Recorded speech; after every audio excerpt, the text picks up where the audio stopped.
from Robert K. Robert is a Jewish believer in the Book of Mormon. He's an avid researcher of the Hebrew roots of the Book of Mormon. Besides having a degree in mathematics and an MBA, he has spent many years studying the Hebrew language and culture. He's also been schooled in the Talmud and several esoteric disciplines of Judaism. He's the author of a Hebrew roots version of the Book of Mormon. And if you have not yet seen our Book of Mormon display out there, it's one of the editions out there. So take a look at that. It's called Voices from the Dust. And his presentation today is the hidden teachings of the Book of Mormon. So I'll turn the time over to Robert. Thank you, sir.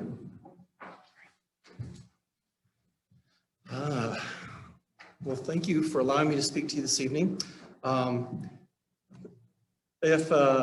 Okay, so just a disclaimer up front and an apology. If you're reading the article, it was written while right after I had a concussion. And if I start speaking in tongues tonight, it's not the Spirit. And I've also authorized Rhonda to basically wave her arms if I do start speaking in tongues, because it really won't be from the Spirit. Because I am recovering from a concussion. So today, what I'd like to talk to you about is the hidden teachings of the Book of Mormon. When we talk about the Book of Mormon, we often have a very traditional approach. We approach it from our own culture. We approach it from our own paradigms, our own biases. And every culture is going to do that. That's just human nature, okay? So what I would like to do today, maybe, if I don't, what turns the next thing over? Oh, wait a minute. The right arrow or hit the arrow? You want to click it, Robert? Gotcha. I think I got it. He's got it now. I think I got it. We're good. Okay. So first off, we need to understand that the Book of Mormon is considered a sealed book. But a sealed book in Hebrew and a sealed book in English or in American culture are very different things. And it's 2 Nephi 27, 6-7 says, "And it shall come to pass that the Lord God shall bring forth unto you the words of a book, and they shall be the words of them which have slumbered. And behold, the book shall be sealed. And in the book shall be a revelation from God from the beginning of the world to the ending thereof." So it is often our traditional approach that we think that, okay, we will see something like a sealed book with metal plates, and then there's a portion of those metal plates that have a nice little metal band around it that Joseph Smith was not able to translate. Well, that is certainly one manner, I guess, of sealing the book. But Hebraically sealing the book has to do with encrypting the book, codifying it, so that those who have eyes to see and are searching will be able to unlock it, while those who do not will not receive it and not be condemned. So if the Book of Mormon by its own definition is a sealed book, what is it keeping from us? Well, it says there should be a revelation from God from the beginning of the world to the ending thereof. So a prophetic book is something that will contain a prophetic past, a prophetic present, and a prophetic future. And then on top of all that, it has a doorway into the heavens. And we're going to talk a little bit about what that doorway is in the Book of Mormon. We're going to see that it will contain a prophetic past, present, and future.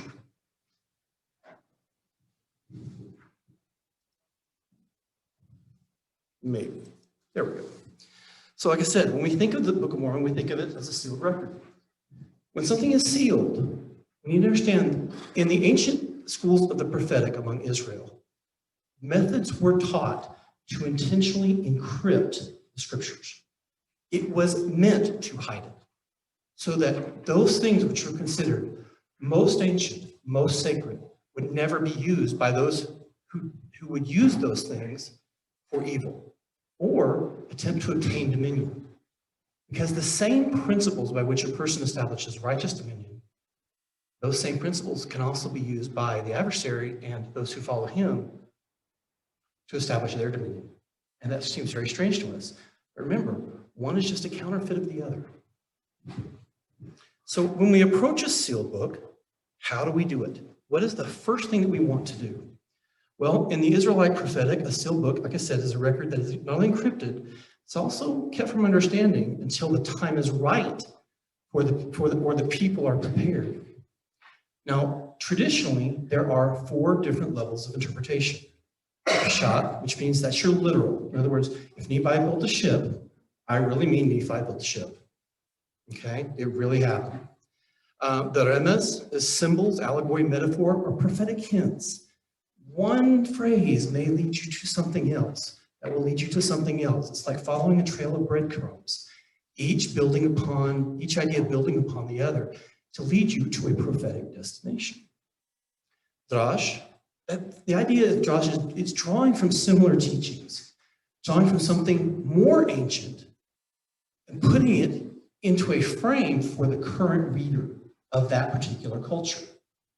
So in a sense, if I were to say Abraham, Isaac, or Jacob, or I might say something like Osiris, Horus, and Ra, I could actually be speaking to the same people depending on the cultural background that I am coming from. One being a symbol of the other. It seems very strange to us because in our culture, our Western culture is very concrete minded. A must equal 1. 1 plus 1 is 2. But in the Israelite mind, we're talking about worlds or dimensions of understanding. We're going to explore some of those worlds, some of those keys to unlock some of the greatest teachings the Book of Mormon is concealing from us, but are staring at us right in front of our eyes. Then, of course, we also have the Sod. Now, I'm going to tell you, no one on this planet that is a mortal person can give you the Sod level of meaning. It is one that is truly only experienced. A person can teach you how to obtain that level, but they personally can never give it to you. It is a gift from God to you personally.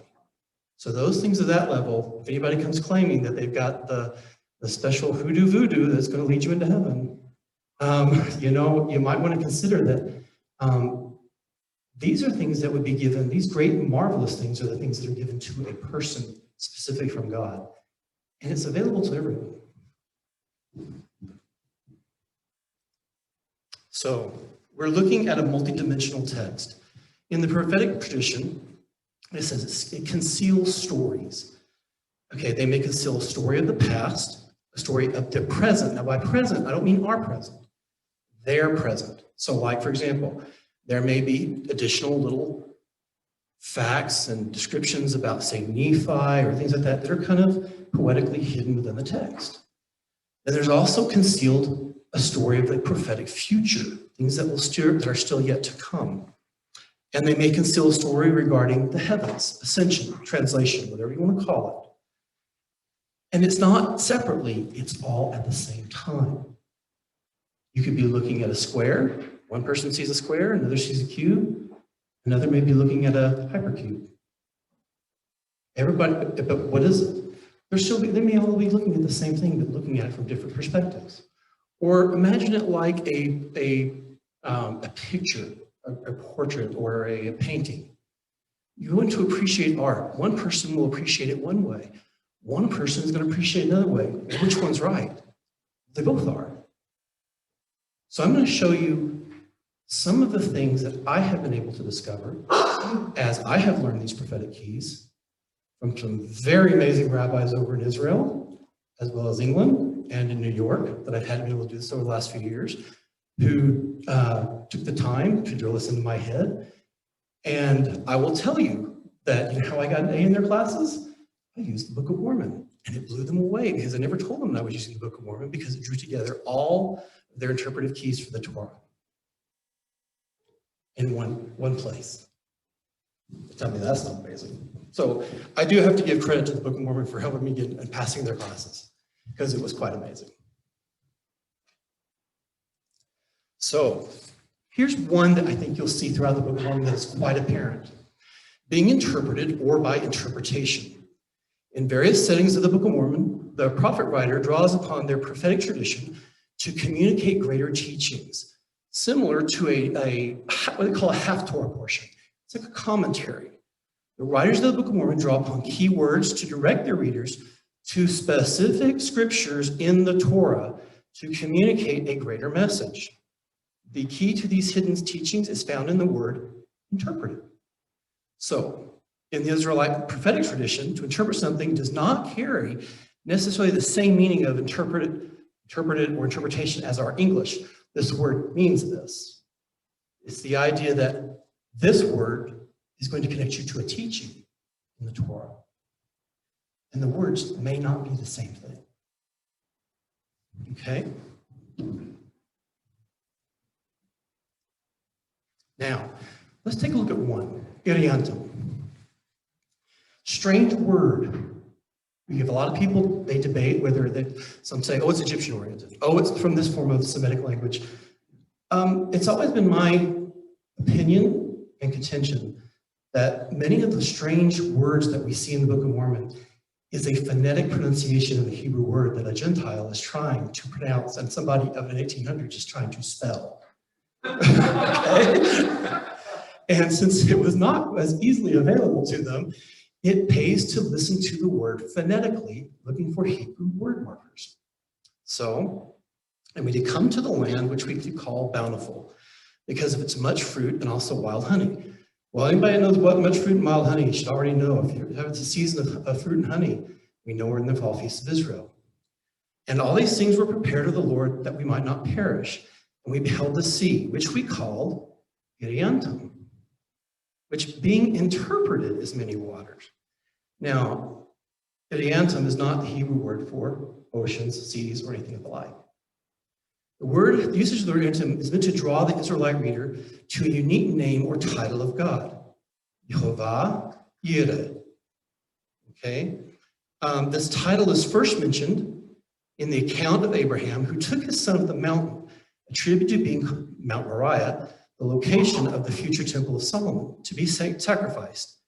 Instead of carrying out the sacrifice, God offers his own solution. So let's take a look at where we see the first hint of this word. And the angel of the Lord called unto him out of heaven and said, Abraham. And he said, here am I. Now, when you see something like Abraham, Abraham, he's not saying, Abraham, Abraham. It's volume. It's like, Abraham, like, wake up, smell the roses, guy, I'm talking to you. Okay, here am I. And he said, lay not thy hand upon the lad, neither do thou anything unto him. For now I know that thou fearest God, seeing thou hast not withheld thy son, thine only son, from me. And Abraham lifted up his eyes and looked and beheld, and behind him a ram caught in a thicket. Actually, it's in Hebrew, it's caught in a bushel or tree, and up by his horns. And Abraham went and took the ram and offered him up for a burnt offering in the stead of his son. Now pay close attention to the next verse. And Abraham called the name of that place Yehovah Yireh, as is said to this day, in the mountain of the Lord it shall be seen. Yireh comes from the idea of a vision or something that you see. So here the title Yehovah Yireh, which actually means Yehovah shall be seen, or Yehovah shall give a vision, connected to the Hebrew word reah, meaning to behold, a seer, or to have a vision. The remainder of the word antum, or iriatum, meaning as to the eyes, or something that is an awesome vision. So here we have Nephi, calling this place Iriantum, and he's describing the place where he, like Abraham, ascended a mountain, okay, and beheld the Lord in a grand and glorious vision. It is also in this account with Abraham that we see a type and shadow of Messiah and his deliverance and atonement. So that gives us, that first part of the word gives us a major clue as to what we need to be looking for. So in other words, it's describing to us that Nephi had an amazing vision. He's up here on this mountain. And this is where he received the instructions from the Lord to build his vessel to get to the promised land. Now, which we call Iriantum, which being interpreted as many waters. By declaring the phrase being interpreted, Nephi is now drawing his readers to a teaching in the Tanakh, or Old Testament, where you will find the phrase many waters. It occurs only once in the Torah. Okay? Now comes the task. Where in the Torah do we find this teaching? Many waters. in Numbers 22 to 24, we are introduced to a story to Balaam and the son of Beor. He was a prophet, and he was a Gentile or non-Israelite prophet. Sounds interesting, huh? Gentiles, non-Israelite prophets, they actually occur. In this account, Balaam is called upon by Balak, the king of Moab, to declare curses over the house of Israel. And what's interesting is that every time he tries to curse Israel, he ends up blessing them. He can't pronounce a curse. But what's interesting is what we want to pay close attention to is the third prophecy, where the word and the phrase many waters occurs.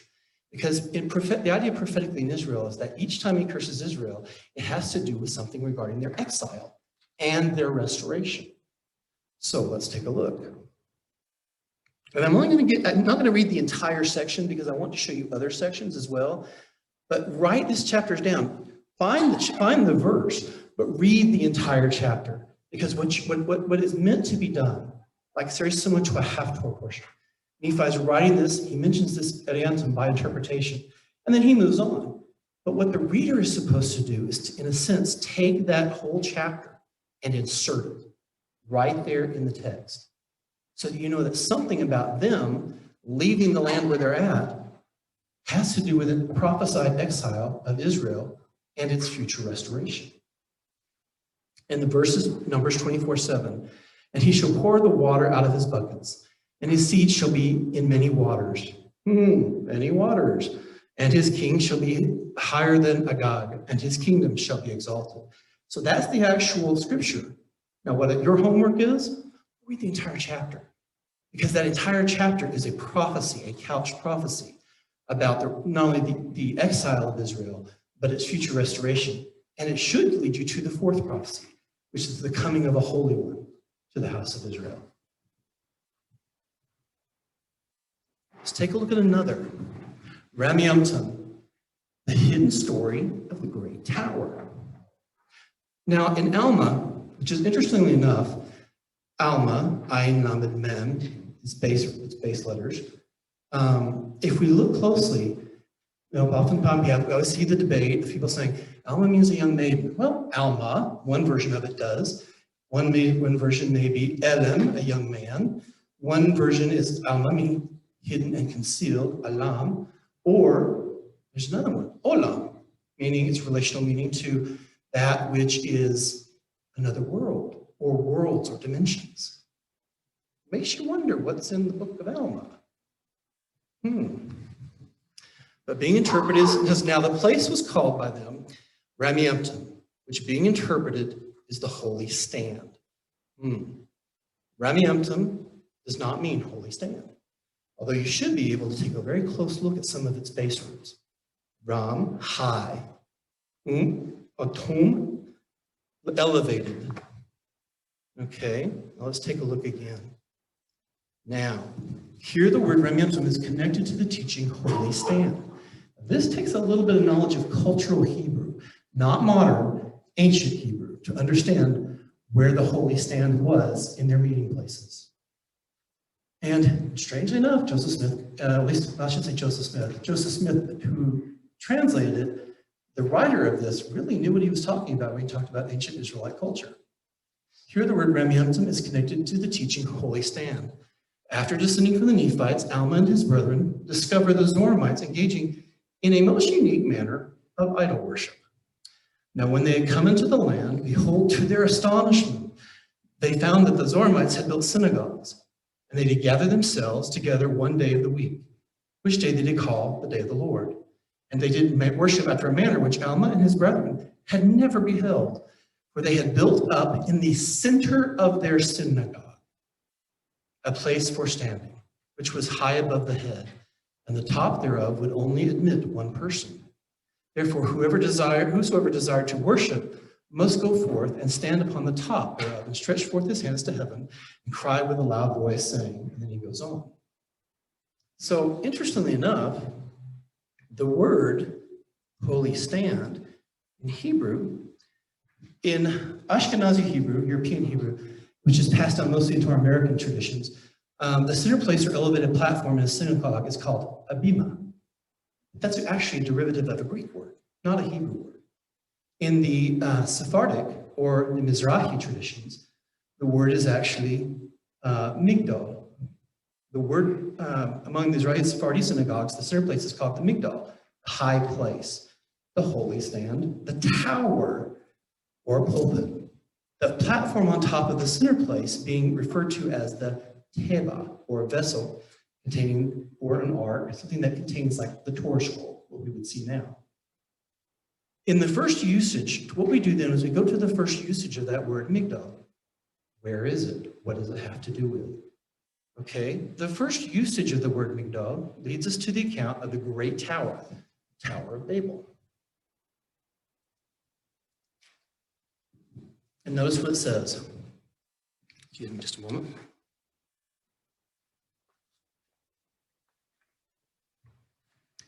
And the whole earth was of one language. Pay very close attention to the word usage. And the whole earth was of one language and of one speech. And it came to pass that they journeyed from the east, that they did found a plain in the land of Shinar, and they dwelt there. And they said to one another, go to, let us make brick and burn them thoroughly. And they had brick for stone, and slime had they for mortar. And they said, go to, let us build us a city and a tower, Migdal, whose top may reach into the heaven. And let us make a name, lest we be scattered abroad upon the face of the earth. And the Lord came down to see the city and the tower, which the children of men built or builded. Genesis 11, 1-5. So that's the place we first find that mentioned in the Torah. Now let's take a look. Here, the Torah portion regarding the Tower of Babel is now being connected to the word Ramyamtum, by inserting the prophetic key of the word Ramyamtum into interpreted as holy stand. The prophet writer is restoring an even greater account of what happened at the Tower of Babel. He's connecting something with the Zoramites to something that actually happened much more ancient by revealing a prophetic pattern. So you can compare, we're going to compare Genesis 11 to Alma 31. Now let's take a look and see what we can do to compare. Nimrod built the tower and caused his people to engage in idol worship. Zoram, who was their leader, was leading the hearts of the people to bow down to dumb idols. In his heart, he began to sicken. He began to, or my vision is still a little blurry. His heart again began to sicken because of the iniquity of the people. So Nimrod causing idol worship, Zoram causing idol worship. And it came to pass, as they, the people, journeyed from the east, that they found a plain in the land of Shinar, and they dwelled there. Now the Zoramites had gathered themselves together in the land which they called Antionum, which was east of the land of Zarahemla. And they said, go to, let us build a city and a tower, whose top may reach to heaven. And let us make us a name, lest we be scattered upon the face of the earth, the whole earth. Now when they had come into the land, behold, to their astonishment, they found that the Lamanites had built synagogues, towers, synagogues. Now here's something interesting that most people don't know. There was actually a temple built in the land of Egypt. It was a tower. It was the only authorized temple outside of the land of Israel. It was destroyed later by the Romans when they went in the Jewish wars with Rome. When Rome basically came after and wanted to wipe out the southern kingdom and its influence throughout the Mediterranean. And the Lord came down to see the city and the tower which the children of men had builded. Now when they had come into the land, behold, to their astonishment, who came into the land? Alma and three others.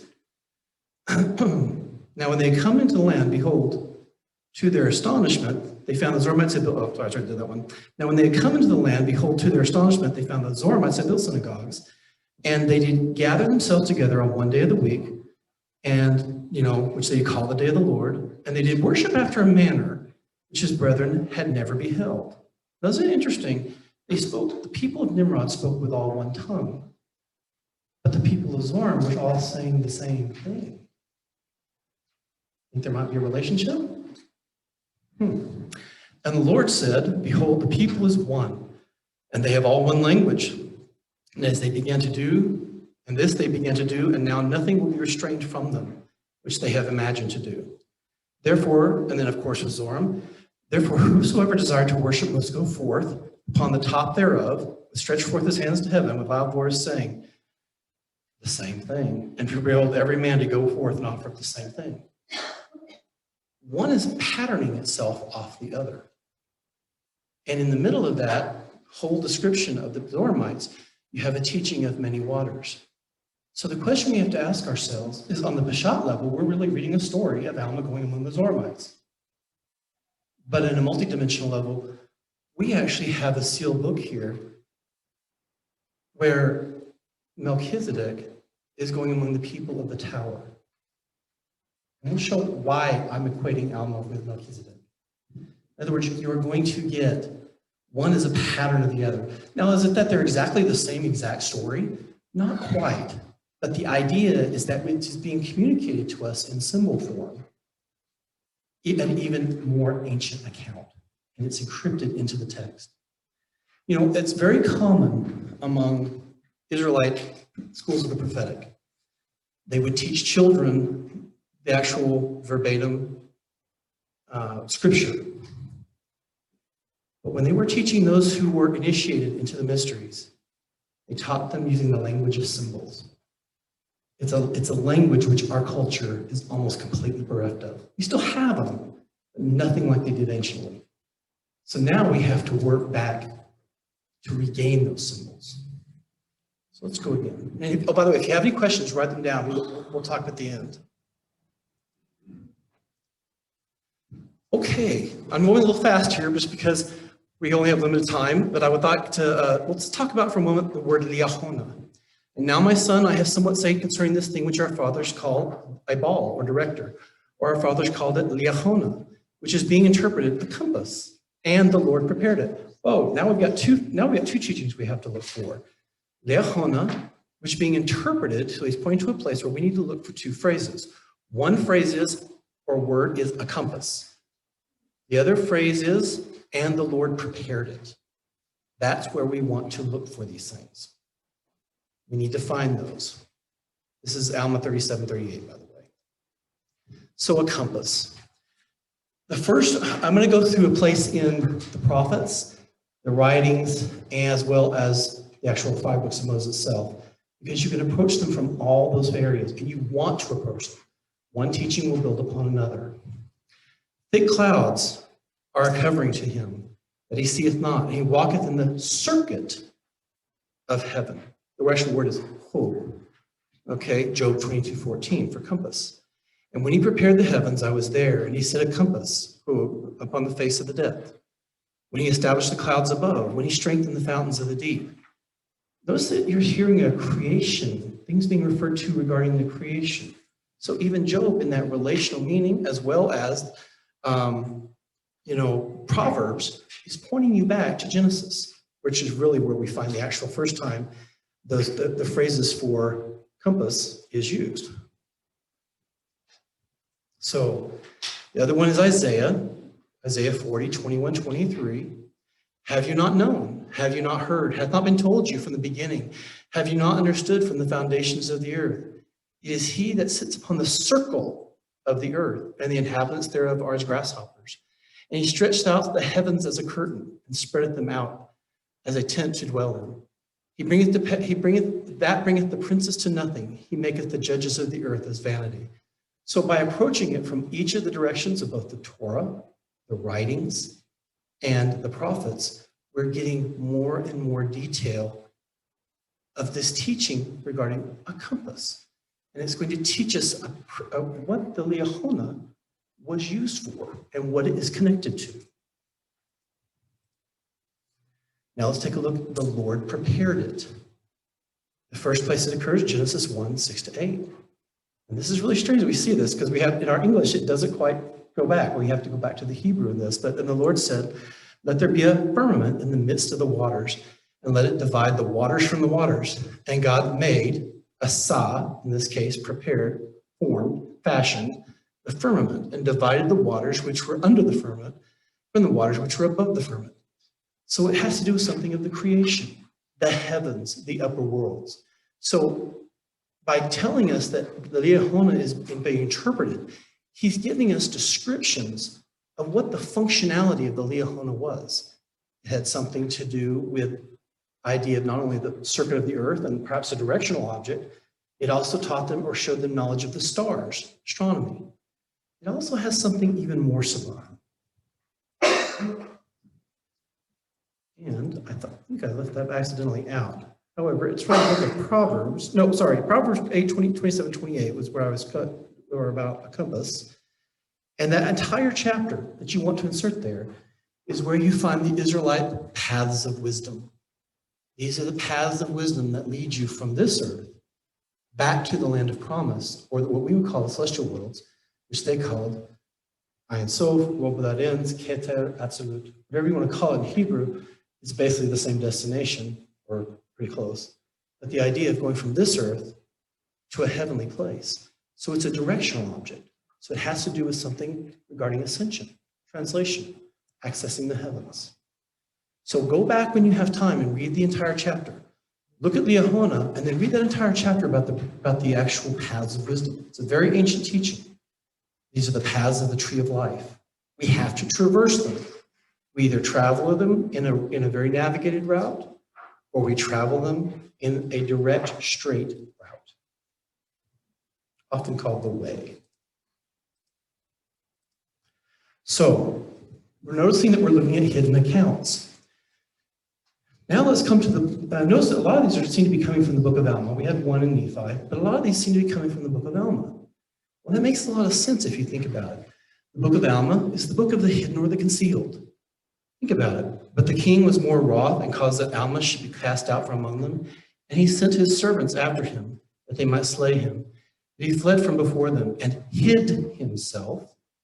And they found him. And he, being concealed for many days, did write all the words which Abinadi had spoken. So Alma's name even is related to the idea of that which is hidden or concealed, related to the idea of olam, worlds, dimensions of looking at things. In other words, we want to look at this in a multi-dimensional aspect, because by doing so, we get the broader picture rather than just focusing on the ultra-literal. The ultra-literal is important. This is why the Book of Mormon is such a great work, because it restores to us in symbol form many of those ancient teachings.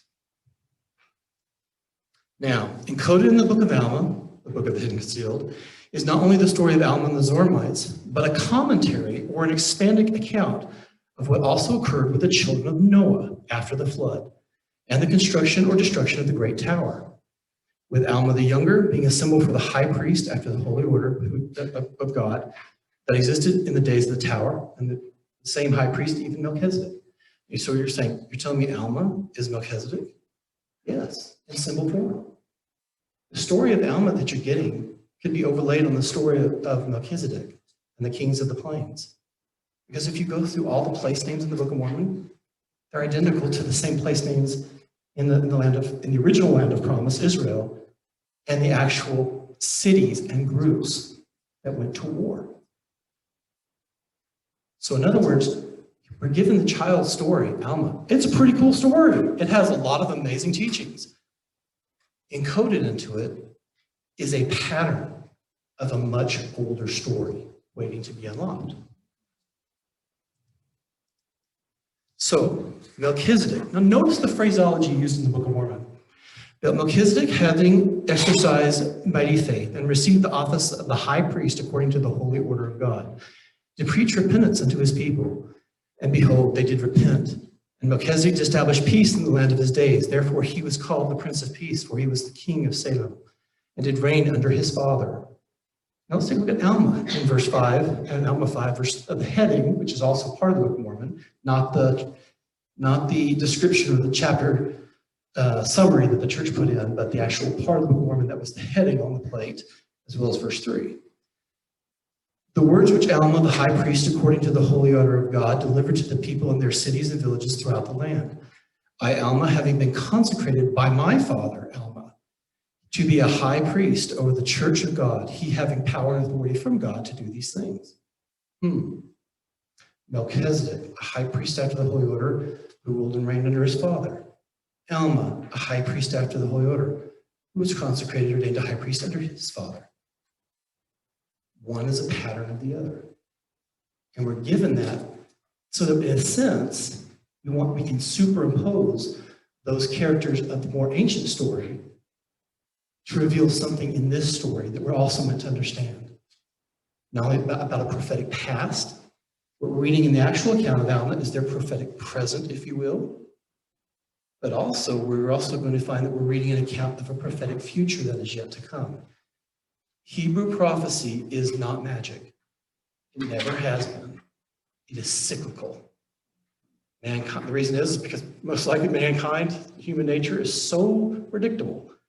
We follow the same cycles over and over and over and over and over again. Some details change. Obviously, some details in Alma's story are not going to be the exact same details, but the pattern of the story is still the same. One is meant to give us a commentary or a vision or an eye view, bird's eye view of the other.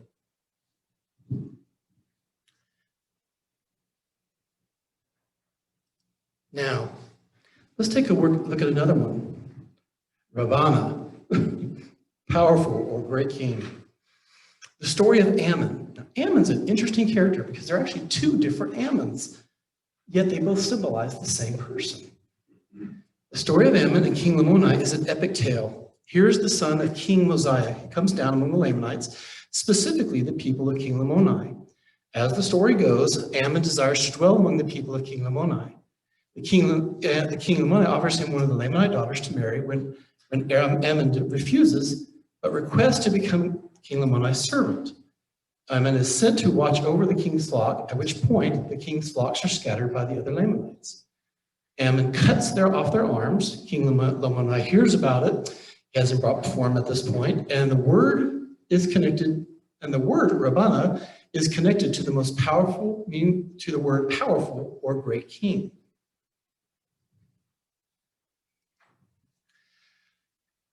Alma 18:13.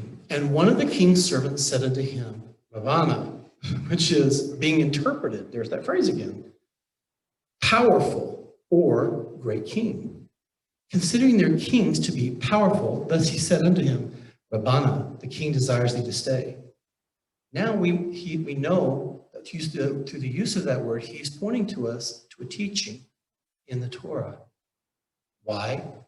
Because there's something about that phrase and about that scripture that this is connected to that he's trying to convey to us. In the Peshat level, the literal level, you're getting the story of Ammon conquering King Lamoni. On a higher level, you are getting a much more ancient story. And we're going to show you which one it is. So we find the word powerful, Gibur, first used in the Torah in Genesis 6:4. There were giants in the earth in those days, and also after that, when the sons of men came into the daughters of men, and they bare children to them, and the same became mighty men, which were of old, men of renown. Now, if I were to translate this into modern and get rid of some of the traditions regarding how the Septuagint and the Masoretic text altered the translation, you could read it this way. There were Nephilim in the earth in those days, and also after, when the sons of God came into the daughters of men, and they bore children to them. The same were mighty, powerful men, like unto the ancients, men of the name. Not men of renown, men of the name. Why would this sound strange? Are we talking to these, other worldly creatures? Well, they probably did come from some other place, but it also gives us an insight of who these men were. And let's go back and take a look at what Joseph Smith restored. We can then connect this account of the identity of these sons of God by drawing upon the book of Moses. And this is found in Moses 8:18-21. In those days, there were giants on the earth, so it's very similar to what we just read. In this case, it says, it came to pass that Noah called upon the children of men. Now also, sorry, I've got to stop for a second. I'm getting a little flustered and my brain's not fully working. Okay, let's start out here again. And in those days, there were giants on the earth, and they sought Noah to take away his life. But the Lord was with Noah, and the power of the Lord was upon him. And the Lord ordained Noah after his own order. Noah was after the order, okay, and commanded him that he should go forth and declare his gospel unto the children of men, even as it was given unto Enoch. So Noah was after this holy order. If we look at Alma the younger as a symbol for Melchizedek and Alma the elder as a symbol for Noah, there's a reason those names are placed in the Book of Mormon. Not just because there was a King Noah, because he's trying to direct our attention that there's something here in the story of King Mosiah and King Noah that is related to this. We're meant to draw out these meanings. This is what Jews do when they study the scriptures. They'll look at numbers, they'll look at all these things. And it says, and it came to pass that Noah called upon the children of men that they should repent, but they hearkened not unto his words. And also after that they had heard him. They came up before him, saying, Behold, we are the sons of God. Have we not taken unto ourselves the daughters of men? And are we not eating and drinking and marrying and giving in marriage, and our wives bear unto us children? And the same are mighty men, which are like unto the men of old, men of great renown, or men of the name. And they hearken not unto the words of Nephi. So, in a sense, when we look at this pattern of Rabbana, we're seeing the idea that there was an idea of men who were mighty men of old, powerful men, men who could manifest the gifts of the Spirit, that could produce many wonderful works, or many terrible works, depending on which ones you're specifically referring to. And if they're doing that, and that's being inserted into this story about Ammon and King Lamoni, we need to draw that connection out to understand what is trying to be communicated. So let's take a look at who these sons of God are.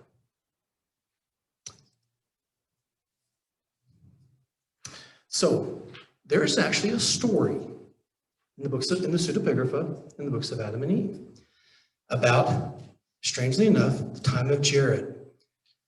And let's see, I think I did look at a slide here by accident. In the ancient world, those mighty men of old were said to be beings of great power, performing mighty works and wonders. By using Rabbana in the text, the book of Alma is connecting the story of Ammon, a symbol for Enoch, and King Lamoni and the Lamanites. In other words, couched in the story of Ammon and the people of King Lamoni is a greater account of Enoch and the children of Seth who descended down to the children of Cain. Now that sounds very strange to us. How in the world would this be connected to that? We're going to take a look. And I'll go through the actual number and I'll show you where they even give the markers. In the story, and I want you to remember this for a little later, the story, they came down. And in coming down, the people at the time of Jared in the Torah, Jared's name, Yered, means to descend or to come down. Okay, in that time of descent, the people who were on the mountain of God looked down at the children of Cain, who were dark and loathsome. Sound familiar to the Lamanites in the Book of Mormon, who are called dark and loathsome? And they go down and they descend and they intermingle. And then all of a sudden, they can't get back up. Because he tells them, once you go down from the holy mountain, you can't ascend again. But the Book of Mormon gives us a different ending to that story. And we'll come back to that. Deseret. So just go with me here. And they also did carry with them, this is in the book of Ether, the Jaredites, they carried with them Deseret, which by interpretation is honeybee. And thus they did carry with them swarms of bees and all manner of that which was upon the face of the land, seeds of every kind. The word Deseret has been a word of great speculation among scholars. In Ether 2:3, Moroni gives us the key for unlocking the word by using an Israelite poetic wordplay on the word Deseret with the word Zarah or Zarat, Zayin Resh Ayin, meaning seed. In doing so, we unlock the Hebrew letters for Deseret, Dalet, Zayin, Resh. Now, lest you not believe me, we're going to do some Israelite spiritual algebra today. Deseret, Dalet, Zayin, Resh. Dalet equals 4.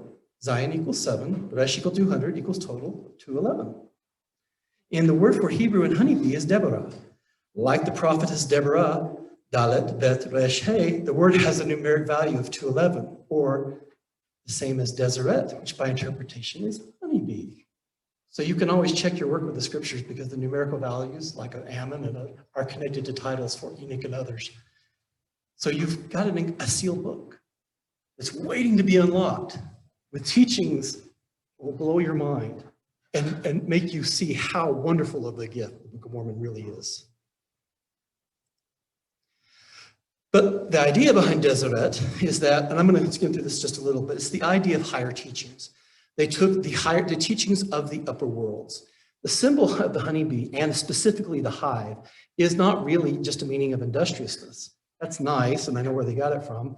But unfortunately, in the Israelite school of the prophetic, the beehive is a symbol for the upper worlds. And the bee, or the honeybees, are the teachings that are the upper worlds that carry and bring life to everything in the field. So when they say they bring honeybees or swarms of bees, they're also telling you that despite really bringing honeybees with them, that they also are bringing with them the teachings of the upper worlds, which bring life to things. Notice the brother of Jared does it with his vessel, and Nephi does it with his vessel. Bet you there's a relationship there, a very important one. So the word Deseret, or honeybee, or Deborah, is also meant to connect us to the land of Bethel, or the death of Rebekah's nurse. So in this case, so the idea is Jacob. So Jacob came to Luz, which was in the land of Canaan, that is Bethel, and he had all the people that were with him. And he built there an altar and called the place El Bethel, because there God appeared unto him when he fled from the face of his brother. But Deborah, Rebekah's nurse, died, and she was buried beneath Bethel under an oak. And the name of it was called, and don't get me on, I'm not trying to pronounce that in Hebrew, because today I'll be a tongue twister, but it's called Alon Bakut, Genesis 35.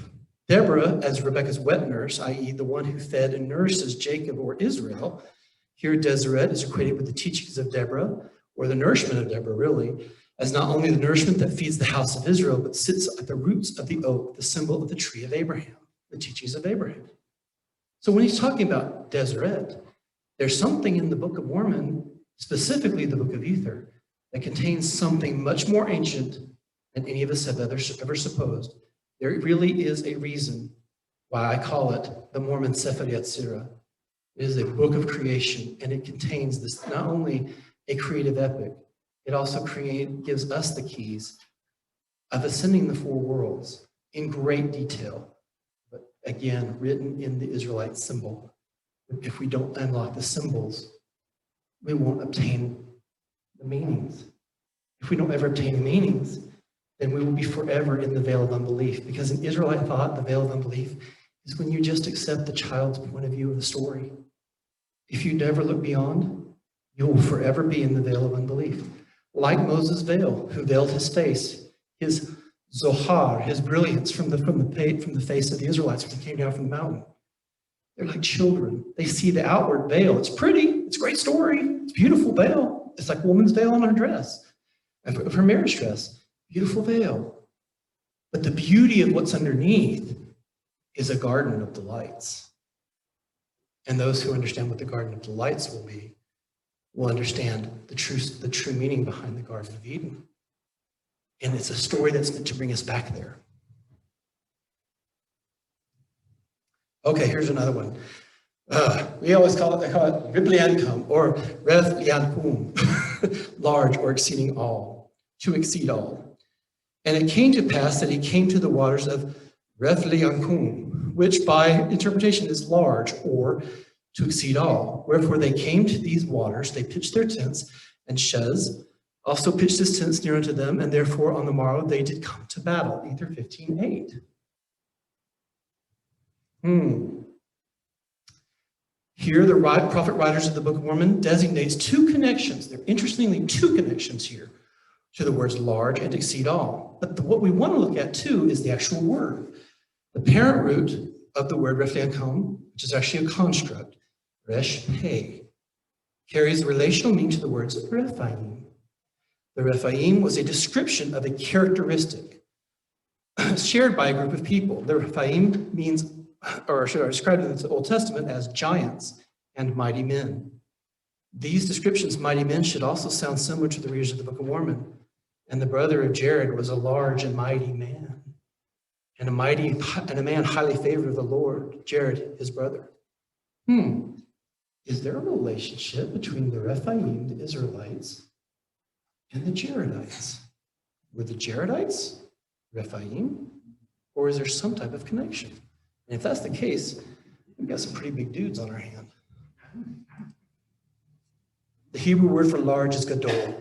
It is found also in the Genesis 1:16. This is going to show you a little bit of the multidimensional application or approaches that you can take to this one book. And it's also throughout the Book of Mormon. So the first place this recurs of large, gadol, okay? The Lord made two great lights, the greater light to rule the day and the lesser light to rule the night. He made the stars also. The connection being drawn here is an astrotheological theme of the battle between the sun and the moon. In the heavens, this is typified by the battle between Shez and Coriantumr, where one declares victory over the other. Now, is it literally a story of Shez and Coriantumr? Yes, but it is recorded in such a way to give you an astronomical principle. I mean, think about it. Is there really a reason why Jared had 12 children, 4 of which rule them? 1 becomes the king. Their names even mean astrotheological principles. You have 12 constellations, and it even tells you the time which king ruled over them. Oria or Arya, the lion, very similar to the 4th son of Israel, Judah, the lion of the tribe of Judah. These are astronomical principles being taught. And why would the brother of Jared have 22 children? 22 letters in the Hebrew alphabet, 3 mothers, 7 doubles, 12 elementals. We're being taught principles. 3 witnesses that will witness these things, or 3 mothers, Aleph, Mem, Shin. Greater principles encashed in because we don't know their language, we don't know their culture. So these teachings are waiting for us to unlock. So we're also meant to draw a connection between the words exceed all. The word exceed all or exceeding comes from the Hebrew word moed. Backwards again, meod. It is first mentioned in Genesis 15 regarding Abraham and the promised son. This is an interesting prophecy. And after these things, the word of the Lord came to Abram in a vision, saying, "Fear not, Abram, I am thy shield and thy exceeding great reward." And Abram said, "Lord God, what wilt thou give me, seeing I go childless, and the steward of my house is Eleazar of Damascus?" The Torah portion then goes on to declare the promised blessings, inheritances to the seed of Abraham. Here's what is interesting. And I may have forgotten to put the chapter, so I apologize on that. And concussion, just be kind when you stone me on that. Okay. In the same day, the Lord made the covenant with Abraham, saying, "Unto thy seed have I given this land, from the river of Egypt unto the great river, the river Euphrates." The Kenites, the Kenizzites, Kadmonites, the Hittites, the Perizzites, and the Rephaim. Who inherited the lands? If the brother of Jared's people would be considered amongst those who share the description of the Rephaim, who inherited their lands? Israel inherited the land of the Jaredites. A fulfillment of that actual thing. Okay, so here are the words interpreted are meant to draw connections between the Rephaim and the Jaredites. We also, like I said, we find fulfillment of these things in Israel inheriting the covenant lands of the Jaredites. But they didn't destroy them all. There's a reason when you go through the Book of Mormon and it says, he was a descendant of Zarahemla, he was a large and mighty man. Go through the number of times. Another Coriantumr in the book of Helaman, and others like Ammon were called the large and mighty man. Coriantumr's there for 9 months. What do you think might have gone on after a baby's born? Now let's take a look quickly at prophetic numbers. Numbers mean things. You're going to find the Book of Mormon. It blew me out of the water when my teacher started showing me these things. From the Torah, I applied the exact same things to the Book of Mormon. The Book of Mormon is filled with unique numbers. And we're going to unlock just a few today just because we don't have a lot of time left. But I want to show you some of the amazing things, how they encoded large prophecies in numbers and what they meant to tell you. About 476 years. Now, when somebody says, oh, by the way, that's a nice little code key there. If somebody if he gives you an exact year, you're probably fine. That's what my teacher said. If he gives you almost or from this time or about, it is a prophetic marker. Okay? And Mosiah began to reign in his father's stead. And he began to reign in the 30th year of his age. Sounds familiar. Some other Mashiach who reigned, making in whole about 476 years from the time that Lehi left Jerusalem.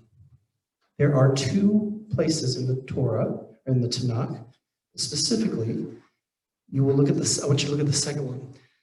There are only two places where that 476 equates to one phrase. Bless the Lord, all his works, in all places of his dominion. Bless the Lord, O my soul. So he actually commences with a blessing. Psalms 103:22. Go back and read the whole chapter. In the light of the king's countenance. Wait a minute, Mosiah was just appointed a king. In light of the king's countenance is life, and his favor is as a cloud of the latter rain. There is something regarding this chapter about Mosiah and the latter rains that he's trying to draw our attention to. Mosiah 6-8 is also, besides being a history, is an encrypted prophecy. You are meant to make the connection between King Mosiah and King Mashiach, one being a type or shadow of the other. He sends 16 strong men. You see that 16? What are the letters of the Hebrew alphabet that make it up? 16. Yud Vav. Part of the name of God. Notice there's 16 strong men. Jared had 16 stones that he molten out of the mountain. 16 strong men go down and they get the people who had the plates of Jared. You really think that was coincidence? 4 go into the land of Lehi Nephi. A word play on Genesis 2:7. Nefesh, Lechai, or Hayat, a living soul. So did they go down to the land of Nephi? Yes. Did they go down also, or did a mighty one go down to the land of living souls? Ammon, and it came to pass on the morrow, they started to go up, having with them one Ammon, he being a strong and mighty man, and a descendant of Zarahemla. If you see that, somebody's got a relationship to the Jaredites. And he was also to their leader. But symbolically, a mighty one is an angelic figure. If he's large and mighty, it should be quite interesting to see who this person is. Ammon, the numerical value of his name is 166. It equals Dam, Enev, the blood of the grape, which is also equal to the wine of initiation. The fruit of Adam, also equals the son of man, equals Hanoch or Enoch, the initiate. We're being given an encoded message about Enoch as well. Now, again, is it 100% meant to be this happened?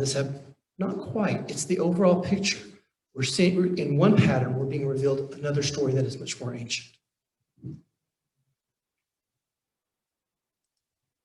And Ammon took 3 of his brethren, and their names were Amalechi, Helem, and Chem. And they went down to the land of Nephi, Mosiah 7:6. A parallel account is found in the second book of Adam and Eve regarding the death of Jared. Before his death, now King Benjamin died, and then before Jared in the book of Adam and Eve dies, he sends down his sons. Somebody else sends down their sons. Interesting parallels here. Jared calls Enoch in the pseudepigrapha, Enoch, Methuselah, Lamech, and Noah. Now let's look at some of those parallels closely. I hope you guys can see all that up there. On the left side, you're going to see the pseudepigraphal account. On the right side, we'll take a look at from the Book of Mormon. The children of Seth descend from the holy mountain. The people of Zenith descend from Zarahemla to attain the land of Lehi Nephi. The children of Seth leave the instructions of God and follow their fathers. The children of Seth leave the instructions of God and their fathers. The people of Zenith, and under the son of King Noah, under the son of Noah, leave the instructions of God and their fathers. The children of Seth come into the bondage under the children of Cain, who had a mark or skin of darkness. Which is interesting because the actual numerical value of the word lamoni is 400, which is tav, which is the mark. But he made this up, right? For the people of Zenith came into bondage to the Lamanites and had a mark or skin of darkness. 4 patriarchs remained on the holy mountain: Enoch, Methuselah, Lamech, and Noah. 4 consisting of Ammon, a mighty one. Enoch was a mighty one. When it talks about a mighty one, he's talking about a person who has become angelified or translated. So the idea symbolically, besides being an actual big guy, when it's symbolically, it's speaking that Enoch was a translated being or had reached that status.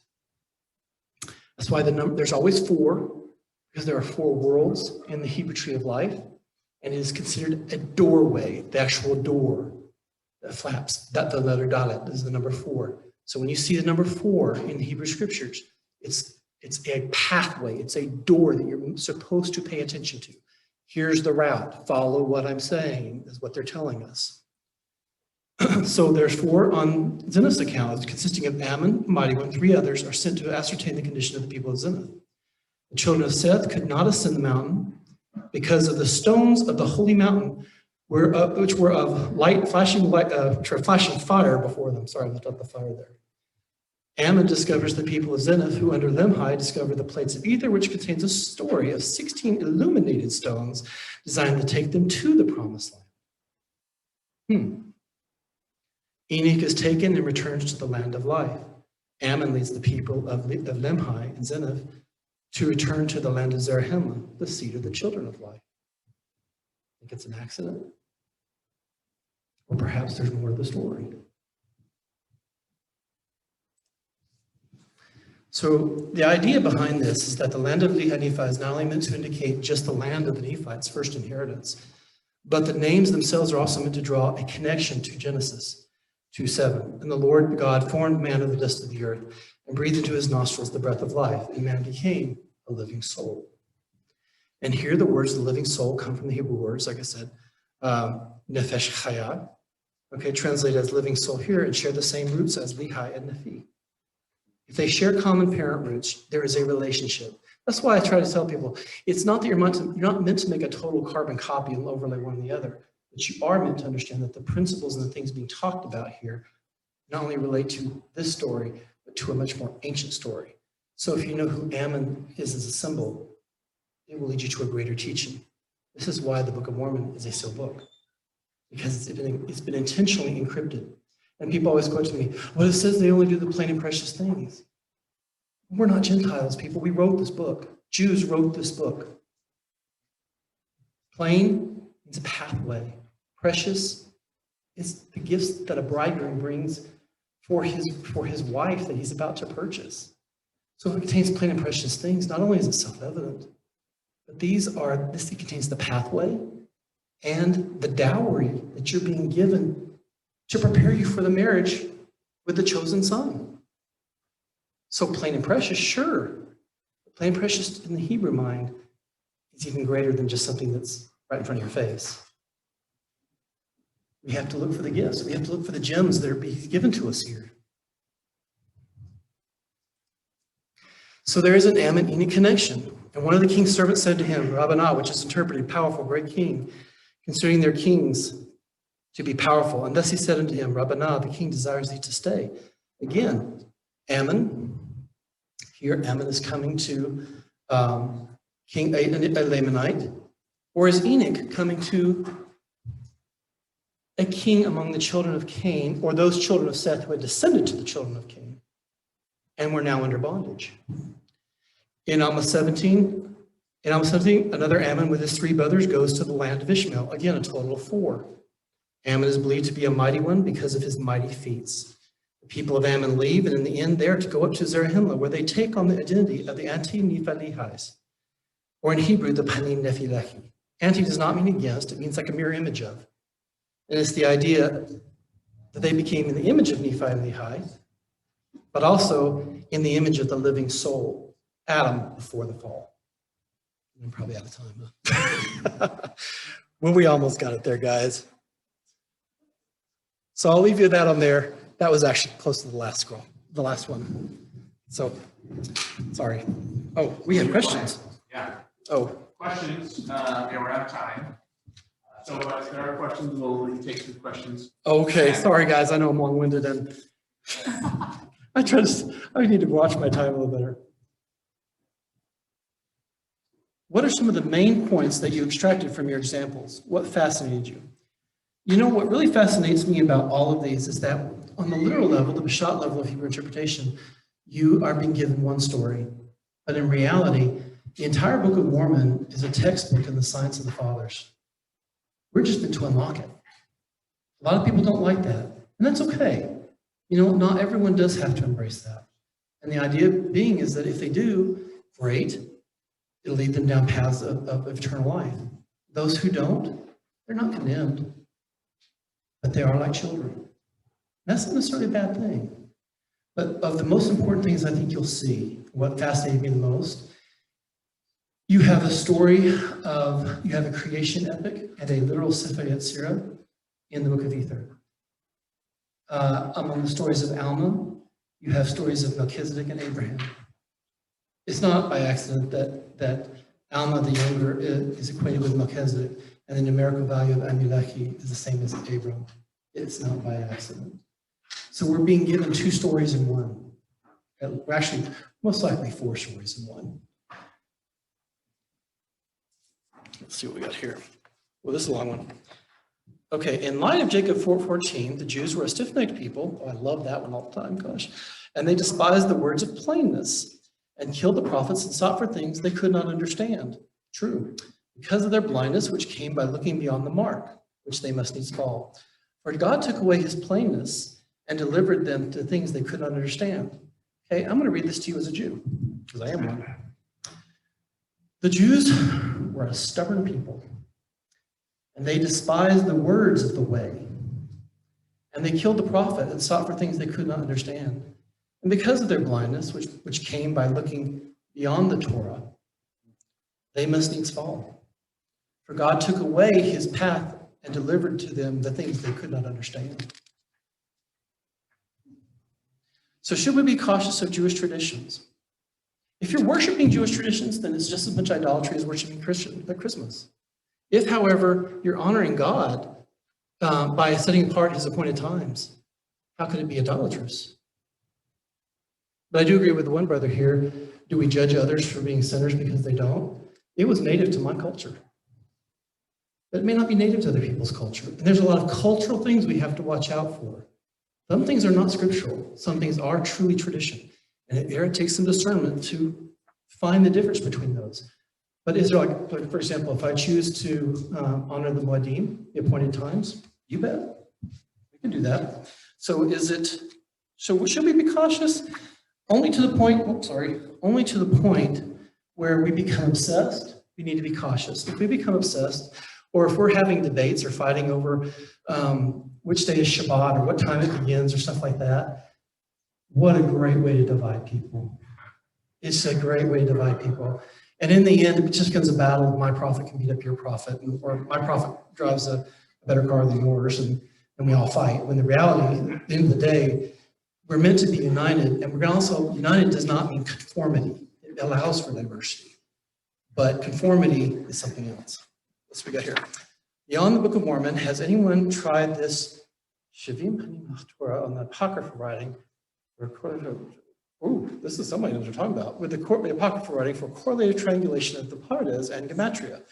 Wow, that's a good one, guys. I don't know. Whoever wrote this question, that is a good one. I don't know someone. Oh, okay. Okay, Wayne, I hate to say, if there are, that somebody's done a correlation on that, I'd love to see it because it would save me a whole lot of time. But thank goodness for computers and multiple screens, because I'm sitting there in front of my computer screen just going, okay, I got them all three here. Which one? Let's look, you know. Let's see. Do you agree that the word sacrifice and the word prayer are the same word in Hebrew? No, but they do have cultural and relational meanings. So in other words, prayer is usually accompanied with sacrifice. Sacrifice is connected with prayer. But are they technically the same word? That's a bit of a stretch. But I think that to say sacrifice in the intent of the idea of a broken heart and contrite spirit, well, this is the altar, right here is the altar of your temple. And when you make an offering from the heart, which is a combination of logical thought and your emotions brought together with pure desire, that's what prayer really is. It's not just an outward sacrifice. The symbols, the language of symbols are meant to prepare our minds and change our brains so that we can be vessels to understand the higher learning. It's an outward symbol, symbols that are given to children, which we all are. But the idea behind it, when we become so focused on the symbol that we lose the meaning behind it, it becomes idolatrous, even if it's a feast day or a sacrifice. It can, if we lose the meaning, it can just become rote performance. And those kind of things done without real intent are just a stench in God's eyes. All right, let's see. Would you share how you use the Book of Mormon in your Talmudic classes with the rabbis? Okay, so when you're, so they didn't know, FYI, I was using this. We would discuss certain principles. And I'm figuring, okay, well, if this works on the Tanakh, will it work on the Book of Mormon? Let's take a look. And so basically I went back in, which interestingly enough, because they'd share a lot of scriptures, and I would use the Book of Mormon to tie the principles together. Okay, I'm going to tell you the truth. I stole from Lehi and Nephi and Jacob. I mean, those guys know what they're talking about. I can't even begin to reproduce the wheel. In fact, when I did my little discourse in my paper on the meaning of sacrifice and the atonement and atonement to sacrifice, I actually kind of modernized and carbon copied Lehi's discourse to his son about the atonement. It just changed the word for, sacrifice, atonement. And they were like, oh my gosh, this is so amazing. Where did you get this? I'm like,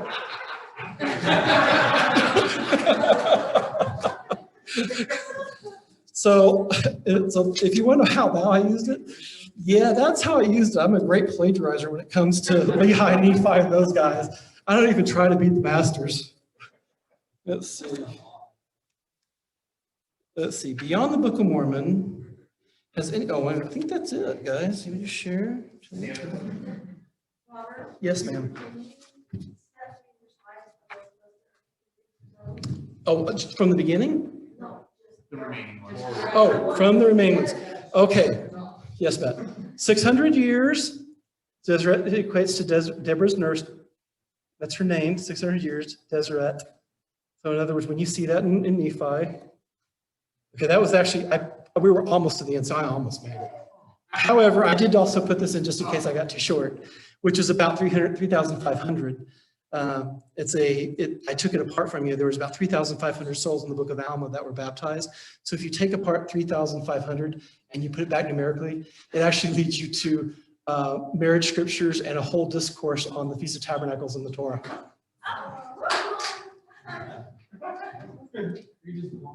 Yeah, I'll put this up there. I will put some of these up there. I feel so bad, but these are some of the other slides. And then these are the scriptures that they correspond to. So all I can say in closing is, besides having a massive headache, thank you, concussion. I will say this. When it says the Book of Mormon is a great and marvelous work, it's really not lying. I wish I had the time to tell you other things that I found in that book. It is quite possibly one of the greatest gifts God has ever given to mankind. It is sad to me that whether it be Jew or Gentile or anybody, that we hold it as just a child story. Because in reality, those who have it have the means to learn, to obtain the gifts of the Spirit, to ascend the tree of life, to have a state of oneness with God, like the ancients did. They've even taught it. I will just say this, their method of doing it is in there, their exact instructions, even down, and I mean this literally, even down to the actual breath that you take is in there. And how you breathe, how you look at something, how you bond with God. It's not meditation, guys. It's not even prayer. It's something beyond it, which in Hebrew we call devakut, bonding. It is so much more. And you've got in your hands an encrypted book with all that information just waiting for you to unlock it. Look for words like my father dwelt in a tent. Look for words like unfolded. Look for words like and he came, and he stretched, and he dwelt. Look for numbers. Go check out 4th Nephi. You think it's the smallest book? It's one of the biggest books you're ever going to find. All the numbers. Yes, ma'am. Yes, totally. He used actually, I was taught 4 basic systems. I concentrated on using the 3 oldest.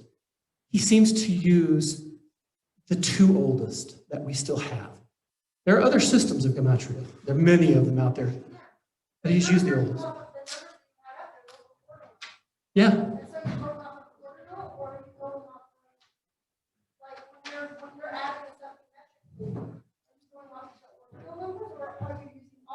I could use both, actually. So I can actually, that's why I say there's multiple paths of getting there. So in other words, I can actually take apart like 3,000, like we can go back for a second, I'll just show you quick. So you can take like Hamesh, which will equal to 348, means to shine or to rejoice. It will lead you to Psalms 45:15. If I look at 1,000, it's the idea of a precious stone. Christ is the precious stone upon which we build.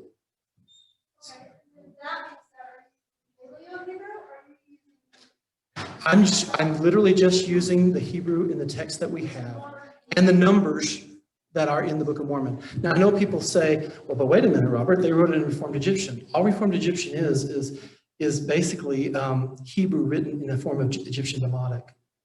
So he's still using the Hebrew words. Now, the Hebrew words give me the ability to go to other scriptures. And it's not by accident. So let's see. All right.